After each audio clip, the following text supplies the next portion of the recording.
No matter what name you call it, it's still the mother of all houseplants. Let's talk about Epipremnum.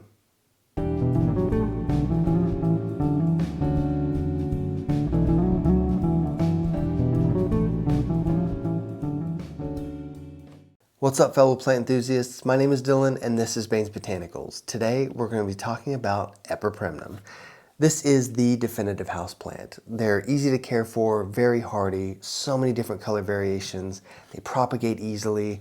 There's just so many good things about Epipremnum, and I think that's why it's the most famous houseplant. You can go into literally any store that sells plants and probably find a golden pothos sitting on the shelf.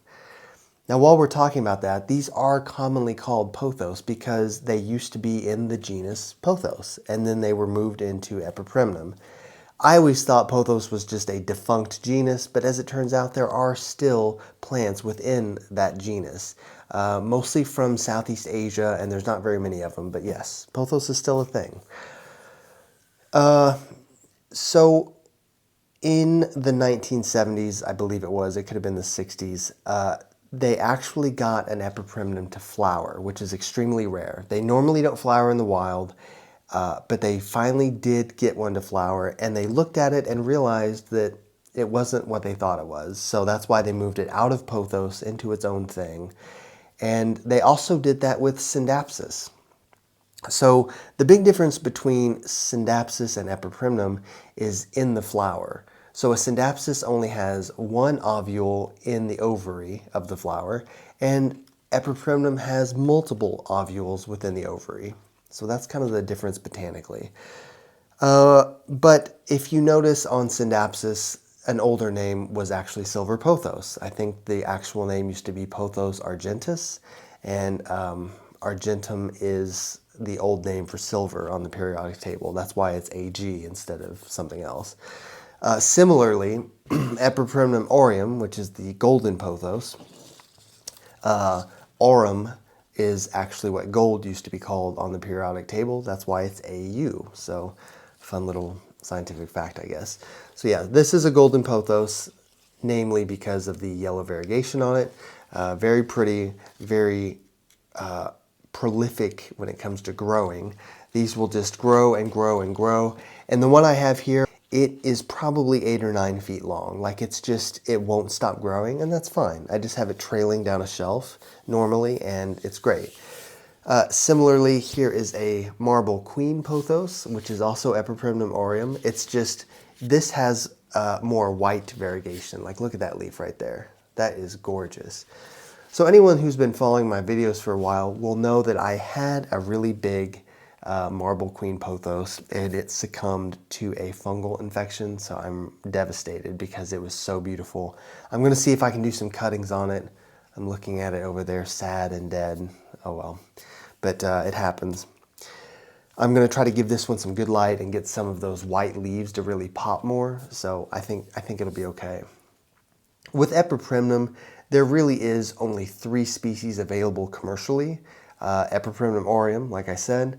The next one is Epipremnum pinnatium, or is it pinnatum? Whatever.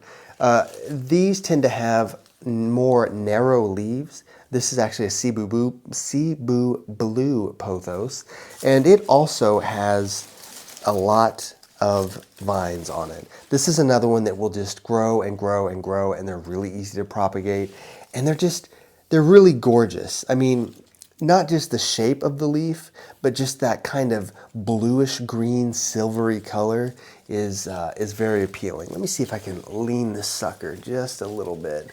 I mean, it's very, very full. When I got this one, I want to say 2 years ago, it was about this size. So they will get big, and you can stake these up. With Epipremnum, you can stake them up on like a moss pole, and the leaves will actually get bigger because in nature, that's kind of what they do. They don't dangle in nature. They climb up and attach to like the trunk of a tree because they're epiphytes. So that means that they have a relationship with a tree, but they're not parasitic. So they're using the tree to anchor itself to. The leaves will get really big, and on a Cebu blue pothos, for instance, you'll start to get the fenestrations, which are like the holes in the leaves, kind of like a monstera. So it's kind of a neat thing to see when that happens. It'll happen to like the Epipremnum aureum too, but you tend to see it more, I think, on Cebu blues. There's also another, there's a variegated form of this called an albo. There's a Baltic blue variation of this that has kind of greener leaves. They're kind of a more plain green, and they get the fenestrations much earlier. Like you can buy them in the store with the fenestrations already on the leaves. So it's just kind of whatever you like when it comes to these. And I don't know, it's so hard to pick a favorite, but I would probably pick this one, to be honest. The third species that you'll see is a lot more uncommon, but it is still there, and it is Epipremnum aplissimum. It's kind of newer to the market in that you could get it before, but now it's actually being sold commercially. And the leaves on these are very narrow, and you can kind of see that it has that silver splash of color right there on the leaf. Very unique when it comes to Epipremnum because most of them don't have leaves that are this narrow. This plant is actually fuller, but I've neglected it a little bit, so I'm not going to show you the whole thing because it's just kind of sad looking right now. But they do start to, I don't want to say that they get leggy, but I don't think that these look as attractive when they trail as something like this does. Just something to keep in mind if you find one. Like I said, they're kind of rare, but yeah. In the comments, let me know if you guys have any other species of Epipremnum that are like official, you know what I mean? Like if they're just, not just a variation like a marble queen or a mandula or manula, I'm sorry. What's the other one? Pearls and jade is another big one. Not like a color variation, but an actual species. So just let me know. What else are we talking about with these guys? Have I done the, here is the taxonomy information for Epipremnum.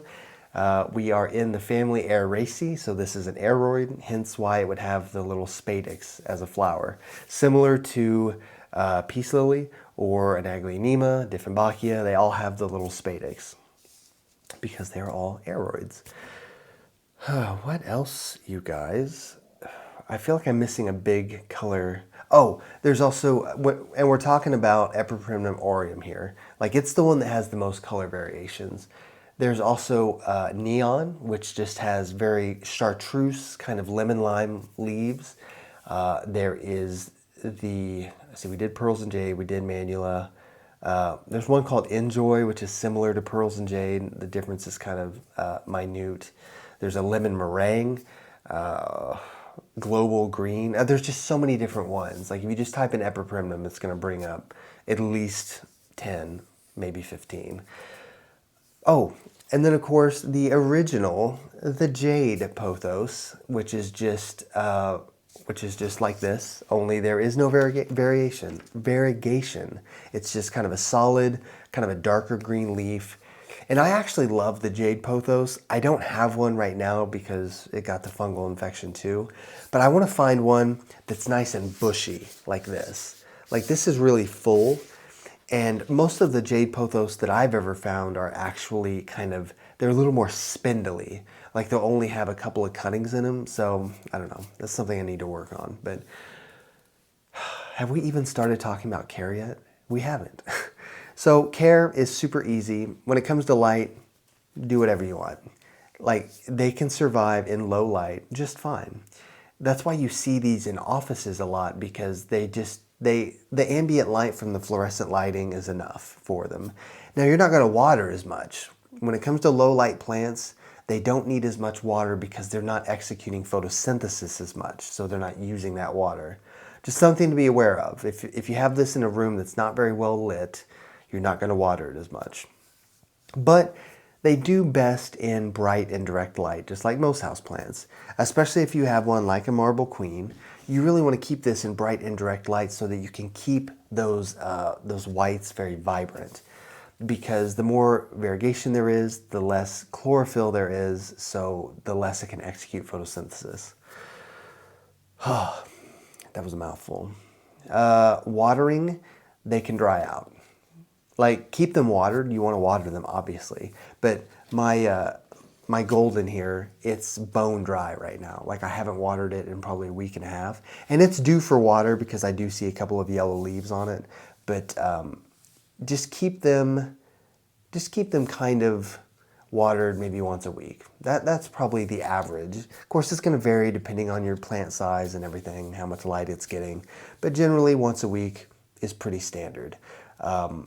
Just make sure that you don't let it stay dry for too long, and make sure that you don't keep it sopping wet either. It's not a fern, like it needs to dry out because it is an aeroid. These don't grow in the soil, they grow on trees and things. So they're not used to sitting in that soil.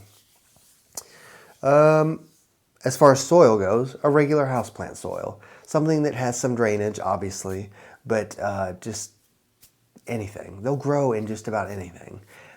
Fertilizing, I just fertilize mine twice a month during the growing season. And even in the dormant season, I don't fertilize them, but you can. Maybe just pull back on it. But the thing about Epipremnum is that they don't really stop growing. Like even when it's winter, they'll slow down, and the space between the nodes, called the internode, that will get bigger because they just get a little bit leggier from the lack of light and lack of heat and things like that. But they really do just keep growing. What else are we talking about? These are also ones that you can grow hydroponically. You can take cuttings, just put them in the water, and they will get roots. And actually at a pet store that's kind of local here called Pet World in Lawrence, shout out to you guys, they have a golden pothos growing out of a tank, and it is massive. Like the leaves on it are gigantic, and they actually have it draped over like the ceiling rafters and everything, and have it hanging from the ceiling because it's gotten so big, and it's just growing out of the water. It's not even in soil. So just something for you guys out there that are into hydroponics, or if you have an aquarium or something, these won't grow in the water, but you can have them growing like above the water out of the tank. That's just kind of a cool idea. But yeah. One other thing about Epipremnum is that they are toxic. The leaves contain these things called oxalate crystals, and if you chew on one, or if a pet or child chews on one, those little crystals will get into the soft tissues of your gums, and it's really irritating. So just, yeah, don't put these in your salad. I think that is about all there is to say about Epipremnum. This was a longer video for a plant care video just because it's pothos. I mean, this had to be longer. These are awesome plants, great beginner plants, great expert plants just because they're so beautiful. I mean, they're kind of a staple. Almost everybody has one of these in their collection, I'm sure. So yeah, let me know about the species. I'm really curious. I like to, Epipremnum is one of the ones that I actually have multiple versions of. Like I tend to only have 1 or 2 plants per genus just because I like to have that variety in my collection. But Epipremnum is one of the exceptions. The other one's Philodendron. So yeah, thank you guys so much for watching. Thank you for your support, for your comments, and for subscribing and liking and everything. And I'm really grateful to you guys. So thank you. Until the next video, I will see you guys very soon, and thank you.